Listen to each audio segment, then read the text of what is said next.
ഹോരേബിന്റെ പർവ്വതത്തിന്റെ മുകളിൽ വെച്ച് മോശെ ദൈവം അപ്പോയിന്റ് ചെയ്തു. ഒത്തിരി ചലഞ്ചുകൾ ആ മനുഷ്യന്റെ മുമ്പിൽ ഉണ്ടായിരുന്നു. അവരെന്നെ അക്സെപ്റ്റ് ചെയ്യുമോ? അവരെന്നെ ഉൾക്കൊള്ളുമോ? ഞാൻ പറയുന്നത് അവര് വിശ്വസിക്കുമോ എന്ന ഇൻസെക്യൂരിറ്റി ഫീലിംഗ്, അപകർഷതാബോധം മോശയ്ക്ക് ഭയങ്കരമായിട്ടുണ്ടായിരുന്നു.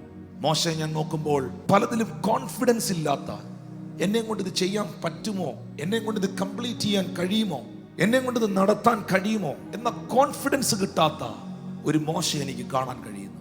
മറ്റുള്ളവരെന്നെ അക്സെപ്റ്റ് ചെയ്യുന്നില്ല, എങ്ങും ഒരു അക്സെപ്റ്റൻസ് കിട്ടാത്ത ഒരാട്ടിടയനെ ഞാൻ മോശയിൽ കാണുന്നു.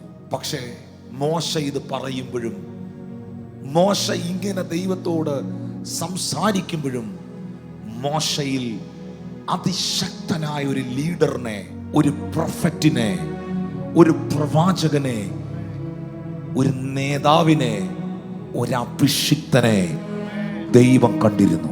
ഞാൻ നിങ്ങളോട് ഇങ്ങനെ പറയുന്നു, നിങ്ങൾ കാണുന്നത് നിങ്ങളുടെ നെഗറ്റീവ് സൈഡുകളായിരിക്കാം, നിങ്ങൾ കാണുന്നത് നിങ്ങളുടെ ബലഹീനതകളായിരിക്കാം, നിങ്ങൾ കാണുന്നത് നിങ്ങളുടെ വീക്ക് പോയിന്റുകളായിരിക്കാം, നിങ്ങൾ കാണുന്നത് നിങ്ങളുടെ കുറവുകളായിരിക്കാം. എനിക്ക് സംസാരിക്കാൻ അറിഞ്ഞുകൂടാ, എനിക്ക് ഹൈറ്റ് ഇല്ല, എനിക്ക് കളറില്ല, എനിക്ക് തടി കൂടിപ്പോയി, എനിക്ക് തടി കുറഞ്ഞു പോയി, ഇങ്ങനെ നിങ്ങളുള്ള കുറവുകളെ ആയിരിക്കാം കാണാം. പക്ഷേ നിങ്ങൾ കാണാത്ത ഒരുവനെ നിങ്ങളിൽ ദൈവം കാണുന്നുണ്ട് എന്ന സത്യം തിരിച്ചറിയുക.